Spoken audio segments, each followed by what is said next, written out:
Hi കൂട്ടുകാരെ, നമസ്കാരം. ഞാനിന്ന് വന്നിരിക്കുന്നത് മാന്തൽ മുളക് കറി വയ്ക്കുന്ന റെസിപ്പി ആയിട്ടാണ്. അപ്പോൾ അതിനായിട്ട് ഞാനിവിടെ 1/2 കിലോളം മാന്തൽ എടുത്തിട്ടുണ്ട്. അപ്പോൾ ഇത് നന്നായിട്ട് ക്ലീൻ ചെയ്ത് നമുക്ക് മുറിച്ചെടുക്കണം. ചെറിയ ചെറിയ പീസായിട്ട് നമുക്ക് മുറിച്ചെടുത്തിട്ട് മുളക് കറി വയ്ക്കാം. അപ്പോൾ അതിനായിട്ട് ഞാനിവിടെ വലിയ മാന്തലാണ് എടുത്തിരിക്കുന്നത്. വലിയ മാന്തലായതുകൊണ്ട് അത്യാവശ്യം പീസൊക്കെ നമുക്ക് അതിൽ കിട്ടും.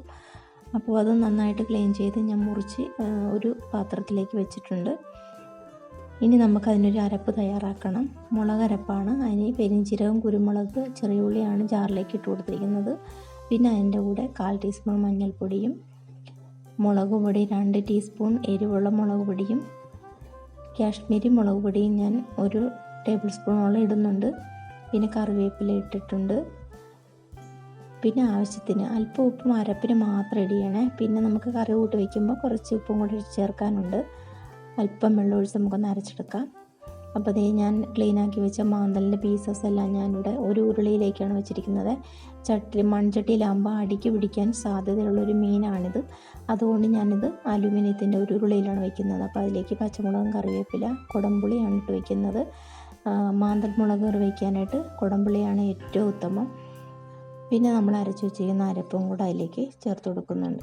അപ്പോൾ ആവശ്യത്തിനുള്ള എത്രയാണോ ഗ്രേവി വേണ്ടത് അതനുസരിച്ചുള്ള വെള്ളം ഈ സമയത്ത് നമുക്ക് ചേർത്ത് കൊടുക്കാവുന്നതാണ്. പിന്നെ ആവശ്യത്തിന് ഉപ്പും കുറച്ചുകൂടെ ഇടുകയാണ്. നേരത്തെ നമ്മൾ അല്പം ഉപ്പേ മസാലയിൽ ചേർത്തിട്ടുണ്ടായിരുന്നുള്ളൂ. ഇപ്പം ആവശ്യത്തിനുള്ള ഗ്രേവി ഉണ്ട്. ഇനി നന്നായിട്ടൊന്ന് തിളപ്പിക്കണം. കറി തിളച്ച് വന്നതിന് ശേഷം ചുറ്റിനും തിളയ്ക്കണം. തിളച്ച് വന്നതിന് ശേഷം അതിലേക്ക് നമുക്ക് കുറച്ച് വെളിച്ചെണ്ണ ഒഴിച്ചു കൊടുക്കാനുണ്ട്. അപ്പോൾ ഇനി നമുക്ക് ഈ കറി ഒന്ന് അടച്ചു വയ്ക്കാം. അപ്പോൾ ഇത് സ്റ്റവ് കത്തിച്ചിട്ടുണ്ട്. കറി അടുപ്പത്ത് വെച്ചിരിക്കുകയാണ്. ഇനി ഒന്ന് തിളച്ച് വരട്ടെ. അപ്പോൾ ഇതേ കറി നന്നായിട്ട് തിളച്ച് വന്നിട്ടുണ്ട്.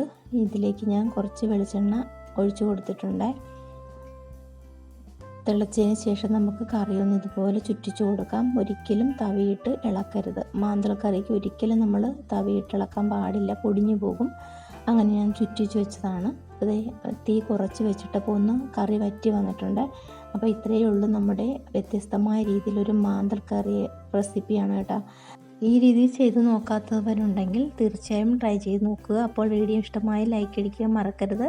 അപ്പോൾ അടുത്ത വീഡിയോയിൽ കാണാം. ടാറ്റാ.